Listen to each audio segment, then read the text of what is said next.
Well, it wasn't my intention to shoot video, but hey, I hit the wrong button. Sorry about the wind. This is my first day straw bale garden. I've got the bales out, pikes up. I've already had them saturated.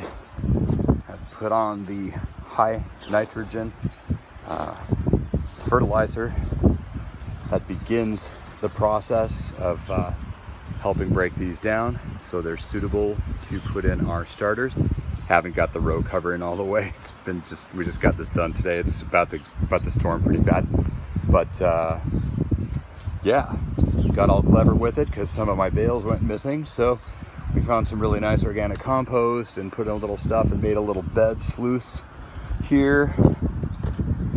During the conditioning process of the bales, you've got to come out and make sure every day that you've got them fully saturated. So I pre-stack these reusable, cat litter buckets with water from the well the day before, because when it comes out of the well, it's like about 46 degrees. And if I put 46-degree cold water on these bales, the process of encouraging microbial growth is retarded. It'll become slowed down. So I precondition the water before I precondition the bales for growing. But this is what it all looks like at the beginning.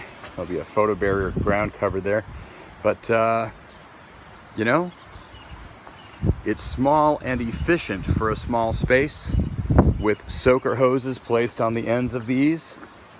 It really doesn't consume a whole heck of a lot of water. You just have to make sure that it's nice and saturated every day, and you never have to weed, and you get a huge amount of bounty out of these, because not only will they grow on the top, but they're also going to be growing flowers and other root vegetables out of the sides. So it's a whole heck of a lot of square footage here that you can get 2 years out of.